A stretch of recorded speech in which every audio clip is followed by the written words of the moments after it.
Hey folks, welcome back to the channel. I have to tell you, I kind of had a lot of fun with my last video and I have to tell you, saying that I really abused in that last video. So if you haven't seen it, I'll drop a link at the end of this one so you can go watch it. I had a lot of fun with that, and for those of you that watched, thank you. I appreciate it. And for those that you have put up with my "and I have to tell yous" and my other silly sayings, hey, thanks for putting up with it. I appreciate it. Now, we're getting into this log here. I've got a couple old ponderosa pines here that I need to get milled up. The first one, I'm going to mill it into 1x. The second one, it's going to be mostly 2x. So we're just going to jump right in.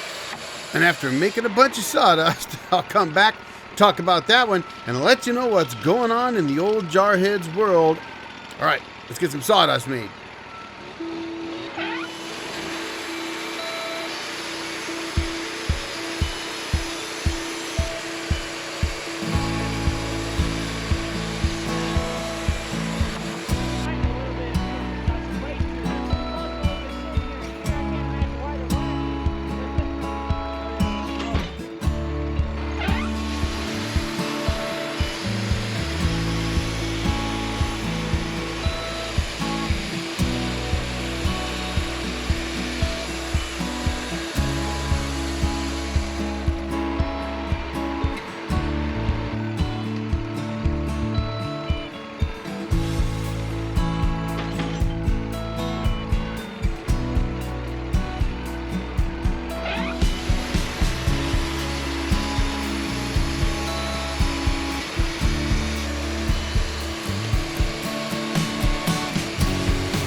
All right, we got that cant done, got it split, got it flipped up, started knocking down the 1x, and you'll notice here I'm flipping it again, and that's just because I had some wane on both sides. And you know, this is something you're going to run into on any log well, frankly, on all logs. I mean, Mother Nature doesn't grow logs so that you can mill them, unfortunately. I mean, as a sawyer, you kind of think, hey, Mother Nature, come on now, just make your log square. Life would be so much easier, right? Doesn't work that way. So when you're trying to build a cant, if you want to build one like I did, I wanted to make it 12 and 1/8 of an inch wide so that I could split it without splitting the pith and give myself 2 6-inch cants, which I could then mill down. But of course, you know, the log is the way the log is, and so there's wane on the 4 corners after I built that cant. That just means that I've got to go ahead and mill those off. So I usually set it up so that the worst side is up top I mill those off, and you can turn those boards into 1x4s. And then I'll knock it down a little bit, flip it over, mill the next section of Wayne off, and then away we go. And of course, you know, then here I'm just going to mill those flitches that were bigger. I'm going to square those up into 1x6s for the customer while I'm at it. You know, and one comment about stress, you know, I talk about stress a lot, and one of the things that you'll see me doing is flipping cants like this, sometimes a little more than you would expect me to, right? I mean, ideally, when you're milling up a log, you cut your first face, you cut your second face, your third face, you set the width or the height that you want to have the cant set at. You go to your fourth face, you set the opposite, either height or width, and then you either start knocking it down right there or roll it once more, depending on where the stress was. Well, as you get going, one of the things that you're going to start seeing is a little bit of cant pop. That's what I call it. And that's when the end of the cant either lifts up or the center of the cant humps up a little bit. And what would happen if you just kept milling it down is all your boards would not be flat. They wouldn't, it's not even warpage. They'd be thick in the middle and thin on the outside, or thick on the outside and thin in the middle. And so what you have to do when you run into that is you just take a skim cut off, make it flat, flip it over 180 degrees, make it flat again, take a board out, maybe two, flip it 180 again, flatten it out, and cut again. And usually, once you get past the outer sapwood, it starts to behave a little bit better, and you don't have to keep doing that. But if you see me flipping and rolling cants like crazy like that, that's what I'm doing. I'm just trying to work with the stress and take as much out as I can so I can give the best product I can for my customer. Now, we got the next one loaded up. Now, these had been on the ground for about a year, and so the customer peeled all the bark off. That's awesome. That's going to get most of the dirt and rocks out of the bark, out of the way. It's not a requirement because I do have a debarker, but it really does make a lot of difference. The only cautionary tale I will tell you is that if you're working on gravel like we were here, that bare log on the outside can actually pick up pebbles. And you want to get those pebbles off of the log before you start milling, because I'm telling you, if you run into a rock with the band, it's worse than a nail. It will tear the band up, and you're going to be changing out bands like crazy. So you just want to make sure you get those cleaned up. And if you noticed on these, the ends were kind of dirty. You know, that's not ideal. Dirt will dull a band faster than anything. I usually rub those off with my hand, and I've cut a lot of that out to make this video a little bit shorter for you. So, you know, I don't always show every little bit of milling just because I know it would be a long video. So I do try to keep my videos between 8 and 16 minutes long. So in case you're wondering, little note on what I do here. So you didn't see that I usually either take a wire brush or my gloved hand, and I just rub the outer edge. I think in one of the clips there, you might have seen the customer's helper rubbing the other end of the log. And that's all we're doing, just trying to knock some of that dirt off. So let's get this one milled down, and then I'm going to come back to you. So enjoy the music, watch the mill. Let's get her done.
All right, folks, that's it for today. I got to go and cut up a big maple with my chainsaw tomorrow, so I can mill that one up for you as well.